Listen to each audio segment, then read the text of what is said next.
Ang struggle niya is gusto niya marinig si Lord clearly, pero ang struggle niya is wala siyang time ngayon to mag-devotion na matagal dahil kay baby, ganyan.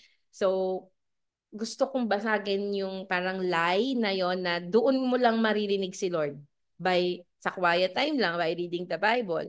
So marami kasing paraan na nagsasalita si Lord sa atin. So sabi sa Jeremiah 33 verse 3, yan, pwede mo bang basahin na Keng yung verse na to sa Jeremiah 33 verse 3? Jeremiah 33, verse 3. Cry out to me, and I will answer you. I will reveal to you great things, guarded secrets that you never could have known. Yan. So, dito pa lang sa verse na to, obvious na hindi pinagdadamot ni Lord yung mga revelations. Sabi nga, di ba, ito yung landline ni Lord 333. So, call unto me or sa TPT kasi, cry out to me and I will answer you and I will reveal to you great things. So, gusto pala talaga ni Lord na naririnig natin siya at nakakapag-reveal siya sa atin ng mga hindi lang simpleng bagay eh. Sabi dito, great things, mga secrets daw na iniingatan na hindi nalalaman ng iba ay gusto niyang sabihin sa atin. Di ba napaka-gandang privilege no na wow, sa akin ni-reveal ni Lord or sa atin ni-reveal ni Lord. So, gusto kong alisin natin sa isip natin na piling tao lang ang pinipili ni Lord para makarinig. Kasi hindi yun totoo. Kasi nungalingan ng kalaban yun. Kasi dito, sabi sa John 10, verse 3 yan. Si Bessie naman magbabasa nito.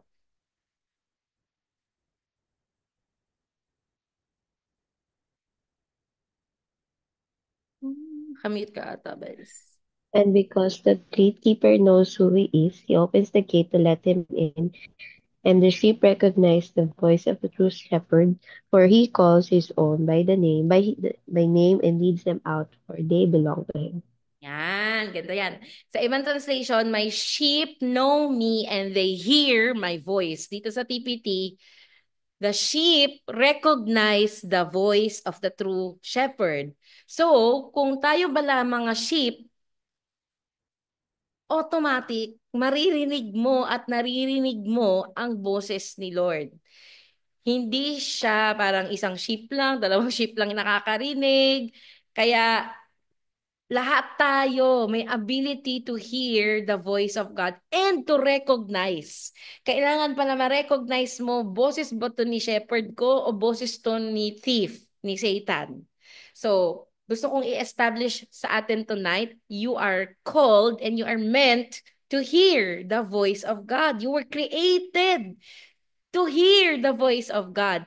Minsan, yung mga pinapapasok nating lies sa sarili natin, sa mind, sa emotions natin na wala ko naririnig, talagang hindi ko naiintindihan or hindi ko naririnig si Lord. But yung iba, ang daming revelations.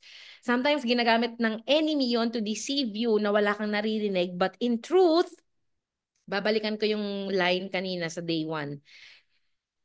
Nagsasalita si Lord sa atin, hindi lang tayo nagpe-pay attention. So, yun yung gusto kong sabihin sa inyo tonight. Ayan. Psalm 24 verse 1. Ito yung ako naman magbabasa. Yahweh claims the world as His. Everything and everyone belong to Him. So, bakit ito yung verse na ginagamit natin? Ang topic natin, hearing. Sabi kasi dito sa Psalm 24, lahat daw ng bagay, lahat ng nasa mundo, lahat ng tao, lahat ng everything and everyone kay Yahweh, kay Lord. So, ibig sabihin, kung lahat ng nasa mundo ay kay Lord, He can use anything in this world to speak to us. God can use yung nature, God can use yung trees, God can use yung mga ibon, God can use yung sun, God can use yung dagat, yung ilog, God can use yung plate number ng sasakyan, God can use yung music na pinakinggan mo na napakinggan mo nasa jeep ka o nasa UV ka, God can use yung movie na pinanood mo kagabi sa Netflix. He can use anything because He owns and He claims the world as His. So, ibig sabihin, hindi pala natin pwedeng ilimit. Tayo pala, nililimit natin minsan si Lord na this is the only way that God speaks. Bible lang. So pag hindi ka nagbasa ng Bible, wala na. Wala ka na. Hindi mo na naririnig si Lord.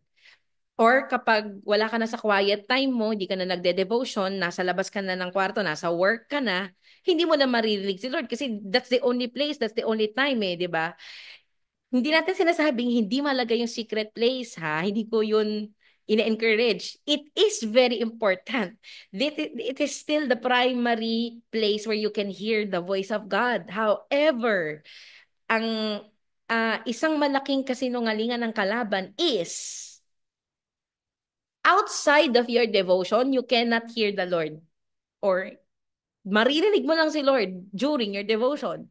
But it contradicts yung nature ni Lord that He is everywhere. He is an omnipresent God. So kung si Lord na everywhere at present siya everywhere at lahat pag-aari niya, di ba hindi ba niya kayang magsalita gamit ang kahit na anong bagay, kahit na anong hayop, nature, calamity, TV, newspaper, hindi niya ba yun kayang gamitin to speak to us even if tapos ka na sa devotion mo, even if hindi bukas yung Bible mo, He can still speak. The problem is we are not paying attention. So, kaya gusto kong simulan yung lesson by teaching that so that you can really tune in. Gusto kong mabuksan yung mga kamulatan natin na kahit nasaan tayo, kahit anong ginagawa natin, God is speaking. He never stops speaking. Yun ang truth. Kaya nga 'di ba may verse na pray without ceasing. Sabi nung iba, paano ka magpe-pray 24/7? Magpe-pray ka?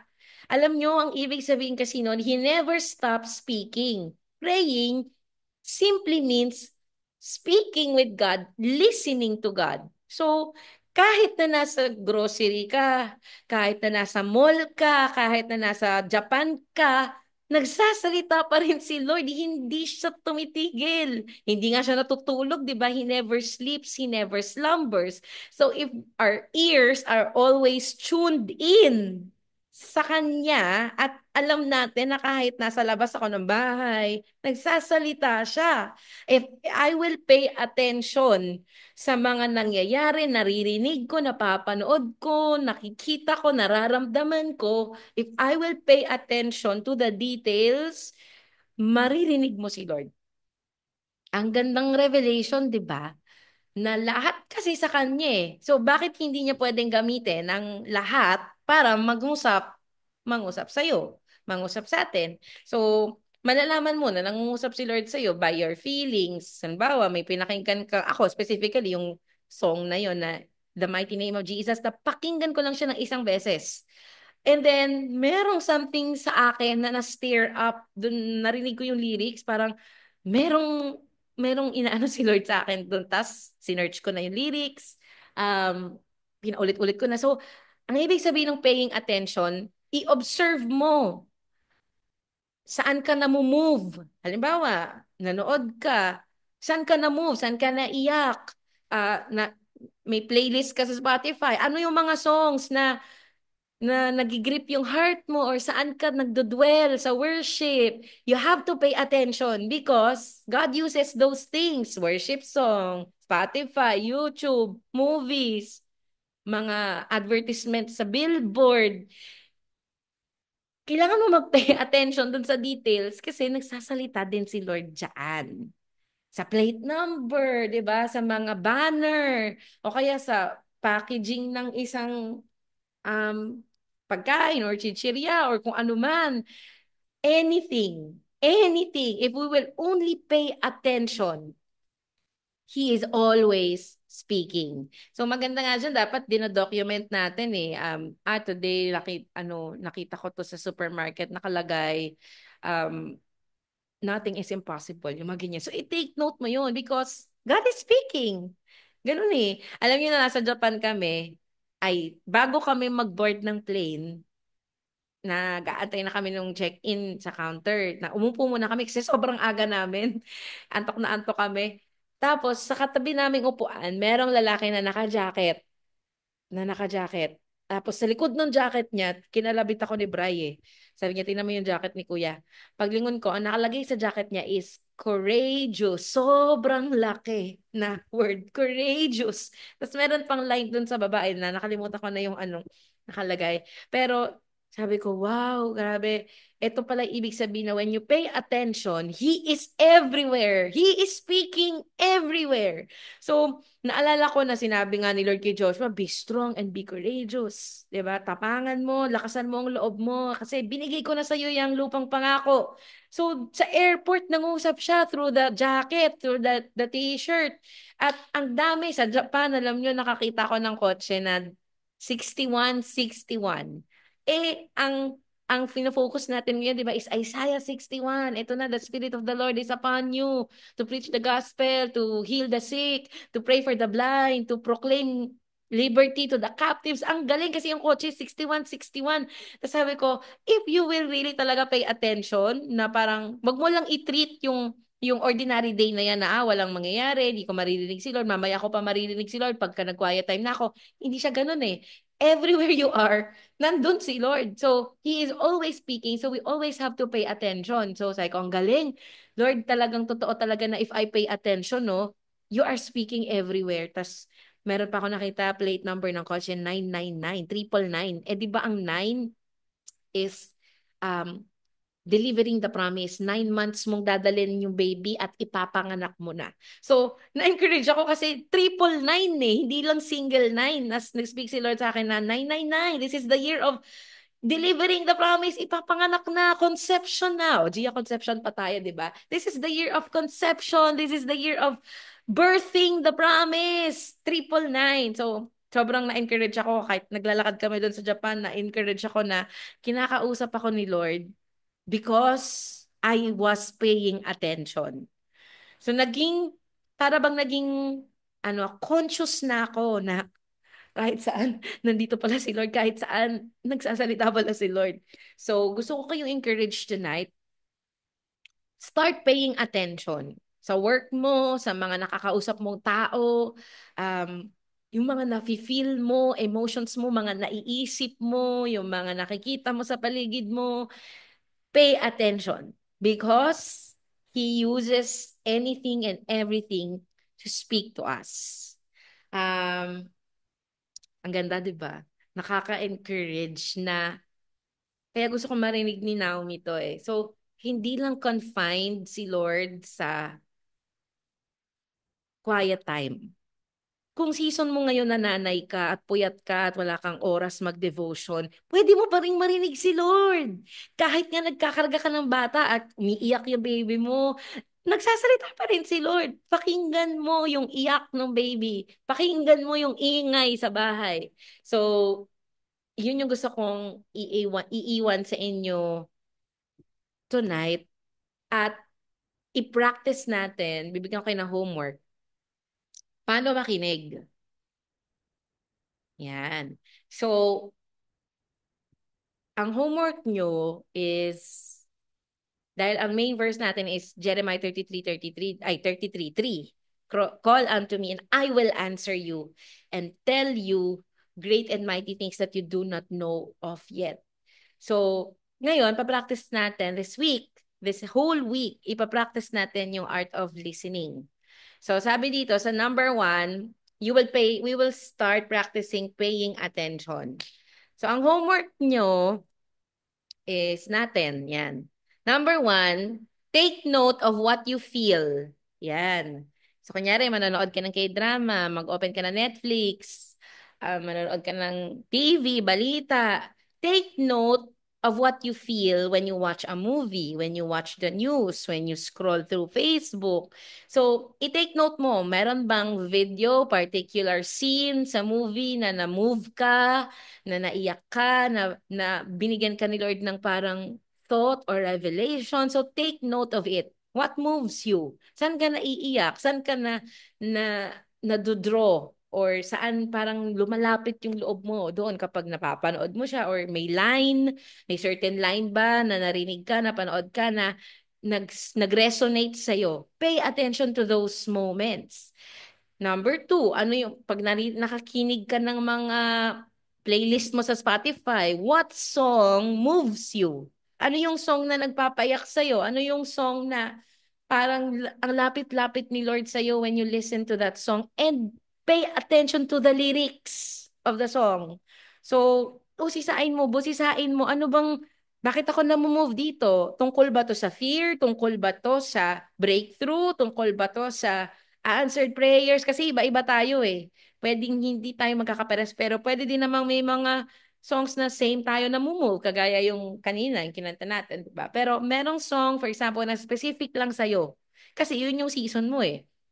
So pay attention, search mo yung lyrics, isulat mo kung saang line ka na move. Ah, pay attention. So, feelings mo, mga naiisip mo, even yung mga naiisip mo about sa ibang tao. Halimbawa, may kausap ka, may ka-chat ka, tapos suddenly naisip mo, ano ba naman to? Ano ba to? Yan. So, pay attention. Kasi, pwedeng nagsasalita na si Lord kahit sa mga naiisip mo, na nai-imagine mo, na nararamdaman mo. So, write it down kahit sa cellphone mo, sa journal mo, write it down, okay? Or i-process mo. Pay attention to the details. Number two, we will practice the art of listening. So, ang gagawin natin ganito, ipapagawa ko sa inyo is, first, try listening to the physical. So, halimbawa, nagka-quiet time ka, o kaya nasa coffee shop ka, or nasa labas ka, ganyan.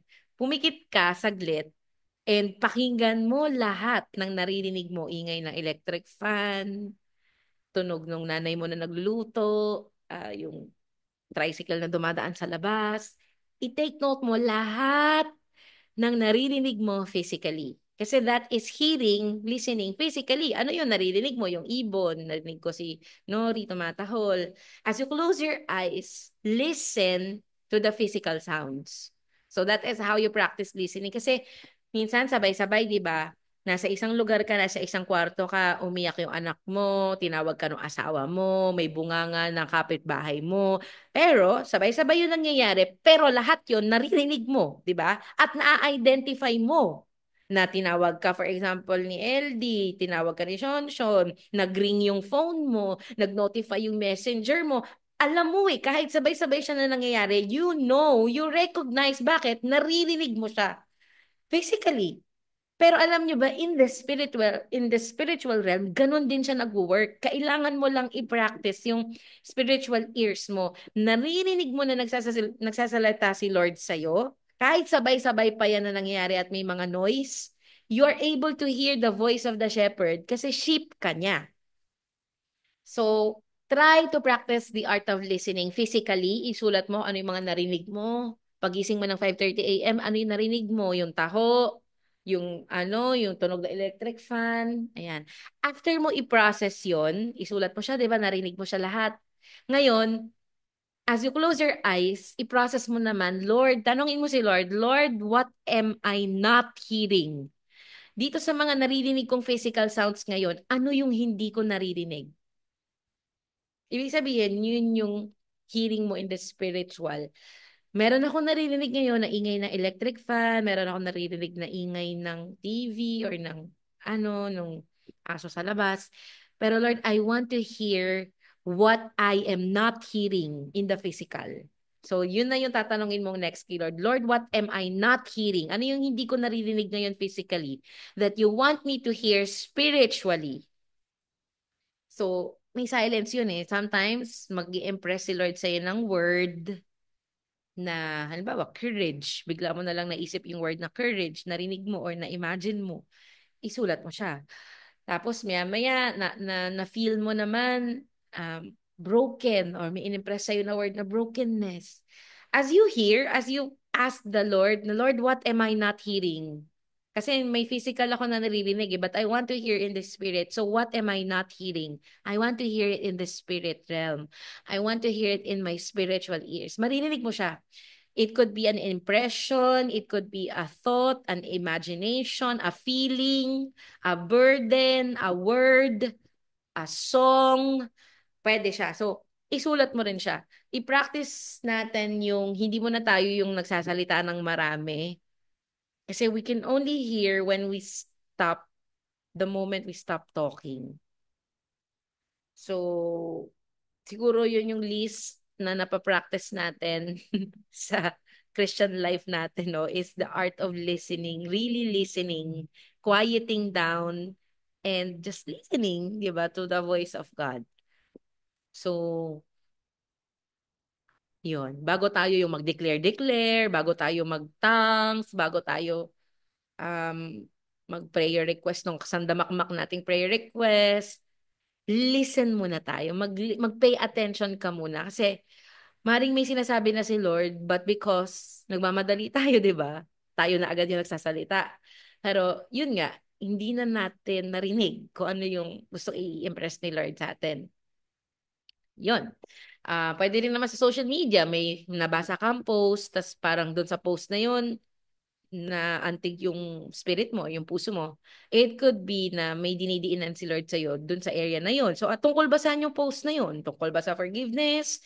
Tungkol ba sa ganito? So, take note and pay attention. Kagabi nga, meron ako nabasa na talagang nag-antig sa ano ko about betrayal, about Judas betraying Jesus. And yet, sabi dun sa post, Jesus treated Judas so well to the point na hindi nga nahalata ng mga disciples na si Judas pala yung magbe-betray because walang distinction sa treatment ni Jesus kay Judas. And sobrang nag-strike sa akin yun.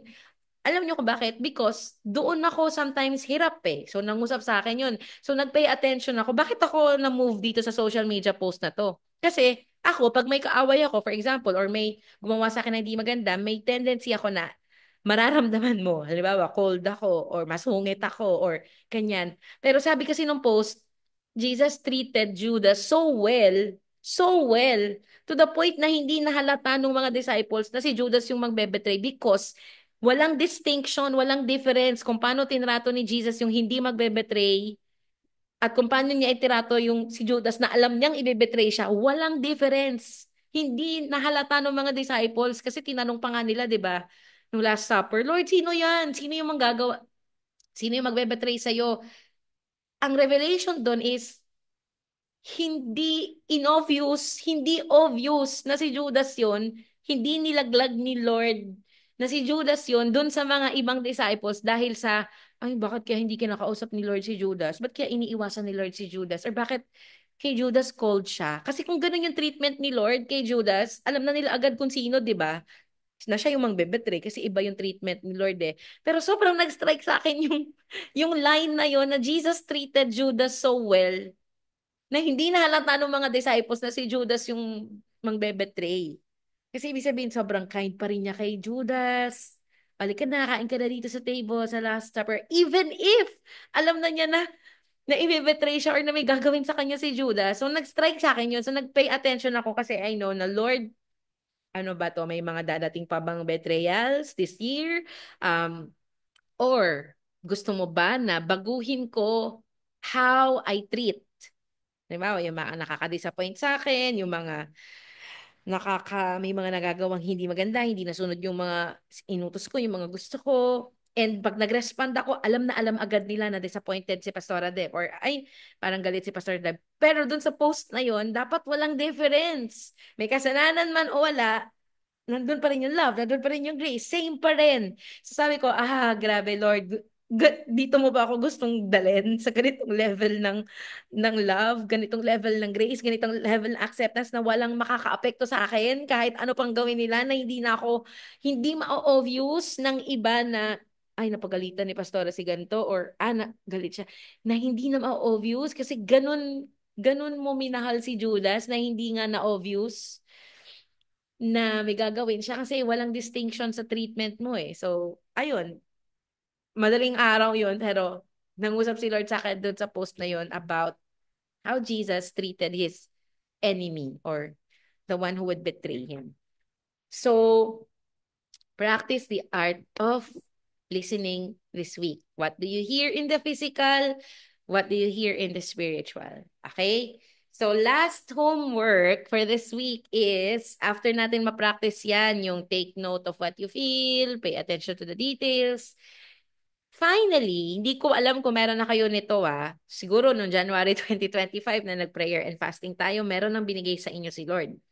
Pero ang homework ko talaga, ito yung parang pinaka natin, culmination for week 1 of paying attention, What is your word for the year? By word, meaning one word lang. Ano yung one word na binigay or ibibigay ni Lord sa'yo for 2025? That one word kung saan magre-revolve yung buong 2025 mo. So, write it down. Kung meron ka na, edi sulat mo. Kung hindi ka pa sure, yan, practice the art of listening. Huwag magmadali, huwag ma-pressure.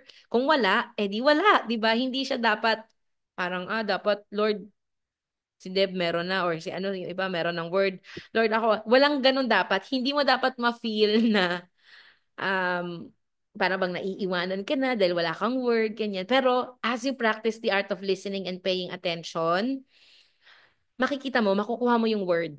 Paano mo malalaman? Kasi merong paulit-ulit na theme. Halimbawa, sa mga songs na napapakinggan mo, puro about forgiveness. O kaya naman, sa mga napapanood mo or naririnig, sa prayer meeting, sa mga sermons, may iisang theme na palagi nagsa-stand out. Courage, bravery, yung mga ganyan. So, palagi mong i-take note. Ano yung connecting theme? Ano yung connecting word? O, di ba? Pwede din namang, iba-iba tayo eh. So, hindi ko alam ano ba yung dinidiinan ni Lord sa inyo this year. Um, Pwedeng one word mo is revelation kasi puro ang dami mong revelations, di ba? But kailangan mong hanapin through the details by paying attention sa mga naririnig mo, sa mga quiet time mo, sa devotions mo, sa movies, sa lahat. Hanapin mo yung common factor na yon na magdudugtong. What is the common theme, Lord? And ang sign mo na galing kay Lord yung word na yan, it is always good. Okay? The Lord will never give you a word that is not good.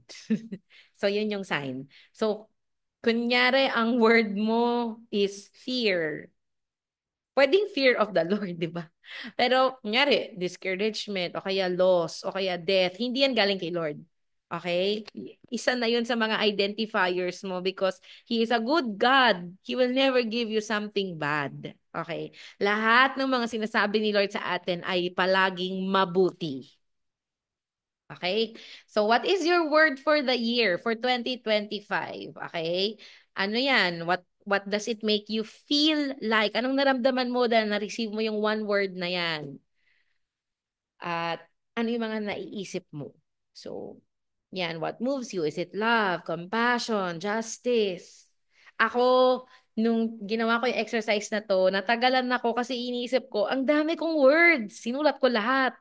Recompense, justice, repayment. But Lord, paano ko malalaman alin dun yung one word? So, binaalala ko na sa mga devotions ko pa, ulit-ulit, itong word na to, specific word na to, same theme, same theme.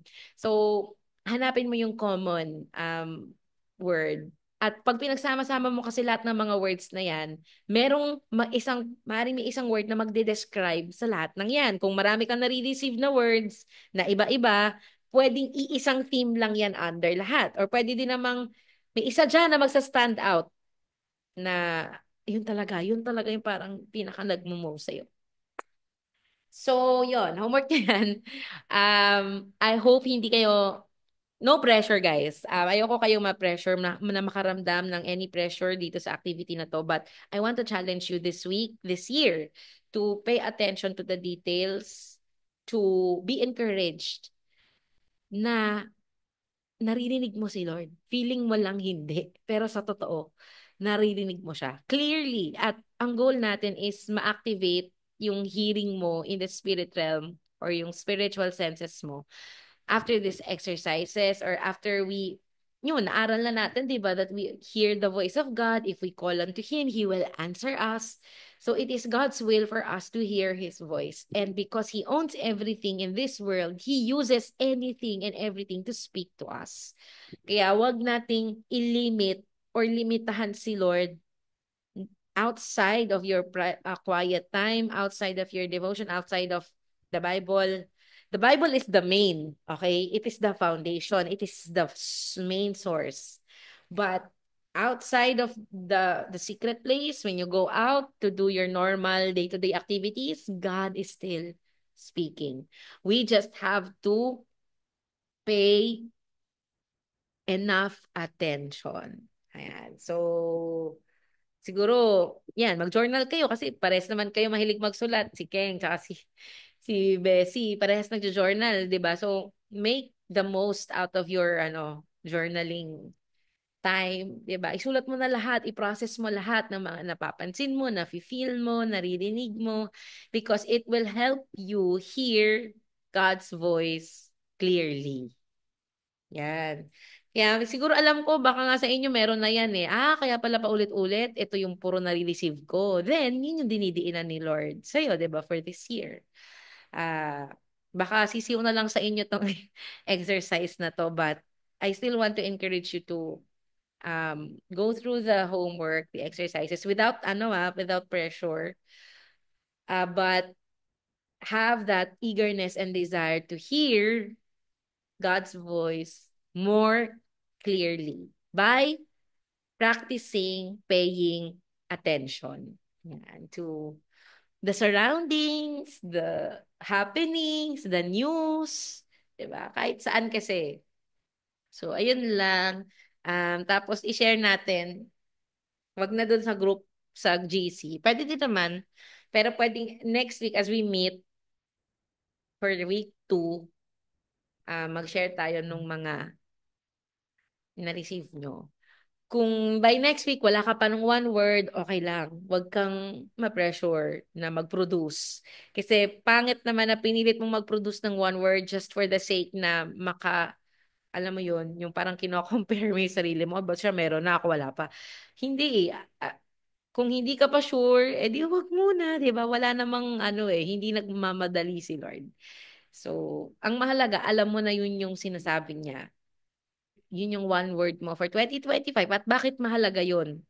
Because that one word will be your anchor for the rest of 2025.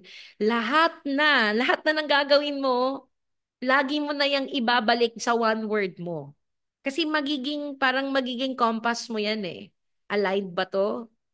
Kung ito yung binigay ni Lord na one word ko for 2025, aligned ba yung mga decisions ko, yung mga pupuntahan ko, yung mga gagawin ko, iisipin ko dito sa one word na to, magiging guide mo siya eh. And maganda siya kasi mako-convict ka kapag hindi align, malalaman mo when to say no, malalaman mo pag mali na pala, o di ba?